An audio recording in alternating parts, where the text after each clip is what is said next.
Саламатсыздарбы, кутмандуу күнүңүздөр менен эфирде парламенттин күн тартиби программасы. Бүгүн жалпы жыйындын күн тартибине 20дан ашуун маселе коюлду. Ал эми депутаттар ар кандай маселелер саатында өлкөдөгү олуттуу социалдык экономикалык маселелерди көтөрдү. Алардын бири Бактыбек Кемелбекович, сиз сүттү сатып өткөрүү азыркы учурда өтө оор болуп жатканын айтып өттүңүз. Бул алып сатарлардын айынан же деги эле сүт сыртка экспортко чыкпай калдыбы? Эмне себептен мындай болуп атат? Туура айтасыз, бул абдан бүгүнкү күндө Кыргызстанда абдан орчундуу маселе болуп атат. Бүгүнкү күндө бул сүт биз Кыргызстандан экспортко чыгышы кыйын болуп атат. Сүт алып кайра иштетүүчүлөр көп ишканалар жабылып атат. Мына айта кетсем, мен жана да айтып кеттим, ушу маселени көтөрүп, Кыргызстанда 63% айыл жергесинде жашайт дыйкандар. Ошонун көпчүлүгү ушу ар бир үйдө бирден экиден жок дегенде уй бар. Уйдун сүтү менен ушу биздин апалар, энелер үйүн оокат аштар алып, ар бир үйдө 2-3 кредит бар. Кредиттерин төлөп, балдарына кийим кече алып берип, ошо менен алектенип келишет. Бүгүнкү күндө сүттүн баасындаки 10 сомдон 12 сомго чейин түшүп кетти. Бирок кайыр бир айылдарда сүт алгандар сүт алып тапшыруудан пайдасы жок болгондуктан токтотулуп атат. Анан айла жок, бүгүнкү күндө ошо ар бир айылга барсаң, эң биринчи маселе ушу сүт болуп атат да. Ушу сүттү мисалы экспорттоого жардам бербейсиңер деп. Мен мисалы ушу кайра иштетүүчү ишканалар менен бир-эки жетекчи менен жолуксам дагы, алар да айтып атат, биз алып иштеткени менен биз сыртка буга чейин Казакстанга экспорттоого өткөрчүлүк азыр өткөрүш кыйын болуп атат дейт. Анан тышкары сыр иштеткендер, сырдын баасы да түшүп, бүгүнкү күндө өтүмү абдан солгундап кетти дейт. Ошон үчүн бүгүнкү күндө өкмөт буну абдан көзөмөлгө алып, Казакстан менен жакшы мамиледе болуп, алар менен ушу маселени чечип, ушу сүттү ачыш керек жолду кайта. Мына билесиздер, 2012-жылы Өмүрбек Токтогулович Бабановдун учурунда Казакстан менен ачып сүттүн баасы 20 сомдон ашкан. Мына жылдан жылга сүттүн баасы түшүп, бүгүнкү күндө ушу 10 сомго чейин түштү. Эгер биз буну токтотсок, ар бир айылда мисалы дыйкандар уйларын сатып, бүгүнкү күндө кризис келди деп атабыз, мындан да кыйын акыбалга түшүп келебиз. Көпчүлүгү кредиттерин төлөй албай, малдарын сатып жиберсе, андан тышкары аларга мындай үй бүлөлүк кирген киреше акчалар да кыйын болот. Ар кандай маселелер саатында Камчыбек Жолдошбаевич, сиз эттин сапаты начар, анан ошол колбасага берилип атат деп айтып өттүңүз да. Анан мындан тышкары дагы бүгүн жалпы жыйындын күн тартибинде кандай маселелер каралып атат? Эми бүгүнкү күн тартипте биздин Кыргыз мамлекетинде ошондой эле Кыргыз жергесиндеги бу айыл чарбасындагы өзүбүздүн ата мекендин иштөөчүлөрдү, өндүрүүчүлөрүн колдойлу деп айтып атат. Бирок ушул маселе чечилбей атат да. Себеби эт өтпөй, бүгүнкү күндө эт өтпөй. Мына Казакстандан эт кайра бияка кирип атат. Казакстандан. Ошол эле мезгилде Кытай Республикасынан келген еттин жанагы вагон менен килеген рефрижераторлар менен келип атат. Андан ары буйволдун эти келип атат Индиядан. Эми тактап айтканда өзүбүздүн таза, ошондой эле экологический таза этибизди өзүбүз жеп сата албай атканда составына албаш керек эттичи. Себеби бул жерде ансыз дагы өндүрүш кыйын болуп атканда өзүбүздүн ата мекендик өндүрүштөрдү колдоо үчүн ушул маселени өкмөттүн астына койдук. Андан сырткары мына бүгүнкү күндө мен колбасалар жөнүндө айтып атам. Ошондой эле бул Орский базардын тегерегиндеги мына күн ысыды, ысыганда абдан жаман жыттар чыгат. Эмне үчүн жанакы этти, капкара болгон этти 60-70 сомдон алып колбаса жасап атат. Эттин баасы 250-ден 300 сомго чейин. Ал эми колбасанын баасы 280 сом. Же болбосо ал жерде пайдасы жок эле жасайт да буларчы. Бизде мындан мурун дагы чоң бум болуп былтыр.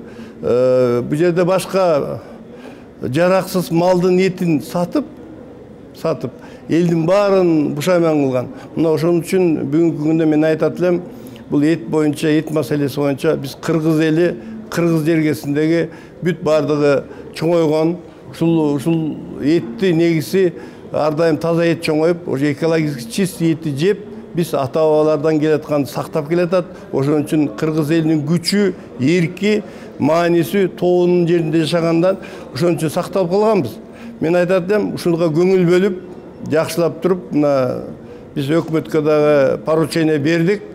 Ветеринарный службасы жана башка таможенный службалар ошондой эле састаран алып келген башка мамлекеттен алып келген этти токтотуш керек. Дагы өзүбүздүн өндүрүп аткан этти жеп, сатып кичине элди да байыш керек да. Элдин экономикасын көтөрүш керек. Кыргыз элинин экономикасын көтөрүш керек. Мен ушул боюнча кошумча кылып кетсем, ушу эт боюнча жакшы маселе көтөрүлдү. Мен 3,5 жыл ушу эт консерва комбинатында жетектеп иштеп алектенгем. Бүгүнкү күндө бизде мен жана айтып кетпедим, 63% ушу айыл чарбасы менен багытында иш алып барат. Кыргызстанга ушу европалык стандарттагы лаборатория курмайын, биздин ушу эт дагы, сүт дагы экспортко эч жакта кетпейт.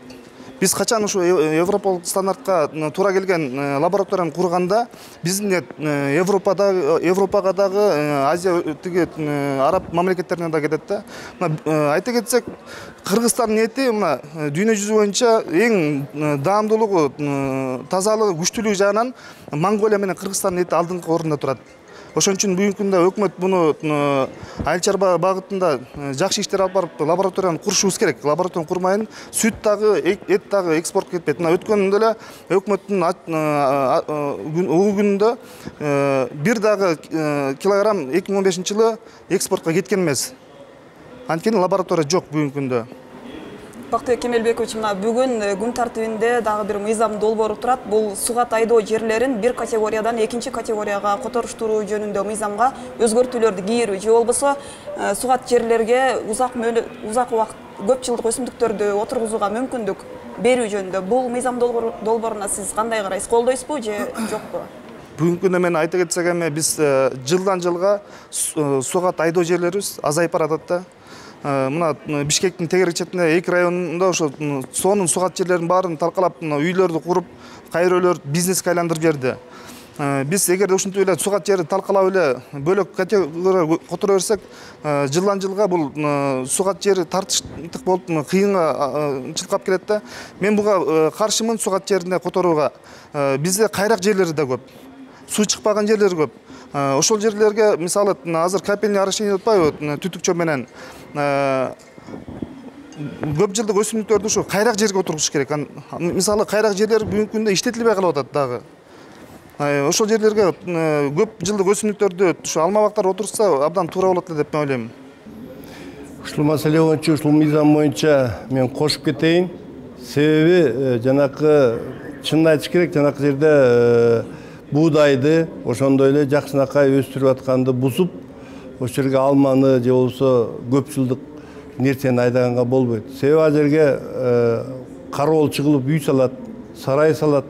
Анан ошол жерде келип туруп менчиктештерет дагы баягы жерди алмайдагандан кийин 5-10 жылдан кийин аны буза албайт. Могу жерде шаардын тегерегиндеги көптөгөн үйлөрдүн баарын буза албай эле эмне кылаарды билбей, биздин өзүбүздүн шаардын жетекчилери, өкмөттүн жетекчилеринин башы ооруса болуп атат. Себеби мына менин кесиптешим айтып атпайбы? Жанагындай кайрак жерлерге жакшынакай кылып, башка тоол жактарга, башка ошо жерлерге курсун, ошол жака барып айдасын, толтура. Мына Баткендин канча деген жерлери жатат, Сүккөлдө канча деген жана өрүк өстүргөн жерлер турат. Сонун өзөт экен да. Мына ушундай жасасын. Берки мыйзамга, сиз аткан мыйзамга мен каршымын. Себеби аны айдап алып туруп эртең ошол жерге үйлөрдү курушат дагы, анан элдердин баары көчүп барып алып, анан кийин 5-10 жылдардан кийин кайра айдоо аянты асайып, анысы асайып кетти. 300 000, 400 000 гектарга чейин асайды. Мен ушуну айтат элем. Бактыбек Кемелбекович, мына быйыл 4-июнь парламент күнү деп жарыяланды да. Анан белгилүү болгондой 1922 жылы Кыргыз интеллигенциясынын өкүлдөрү өзүбүздүн өз алдынча көз карандысыз республика курабыз деген демилге менен биринчи съездге чакырып, 420 делегат чакырып, ушу биринчи жолу съезд өткөн экен. Бүгүнкү күндө парламент күнүн белгилөөнүн канчалык маанисі бар деп ойлойсуз? Эми туура айтасың, бүгүнкү күндө биз эми ушу парламенттик башкаруу жагында иш алып барып аткандан кийин, парламенттик жана президенттик өлкө дегенден кийин мен ойлойм, биз ушу парламенттик башкаруу кабыл алгандан бери жаман болгон жок, жакшы иштер болуп атат. Мисалы, өкмөттүн парламенттен чыгарылган колдонгон мыйзамдарды аткарылышын көзөмөлгө алынып, ошо өкмөттүн ишин сындап, түз айтып, ушул жерден жакшы иштерди алып барып атат деп ойлойм. Эгерде мына карап көрсөңүздөр, ушу парламенттик өлкөлөр, көбүнчө өнүккөн өлкөлөр бул парламенттик өлкөлөр да болуп атат да. Бул парламенттик өлкөгө мен колдойт элек. Сіздерге маегиңиздер үчүн чоң рахмат. Анда эмесе көрсөтүүбүздү жыйынтыктасак, урматтуу телекөрүүчүлөр, сиздер парламенттин күн тартиби программасына ортоктош болдуңуздар. Жогорку кеңештеги болуп жаткан бардык жаңылыктар менен кеңеш KG сайты аркылуу тааныша аласыздар. Ошондой эле парламенттеги эң кызыктуу маселелер талкууланган жыйындарды парламент радиосу аркылуу дагы онлайн режиминде уга аласыздар. Ал эми бир аз убакыттан соң жогорку кеңештин пленардык жыйынын Пирамида телеканалы аркылуу түз алып берүүнү уланта бермекчибиз. Саламатта калыңыздар.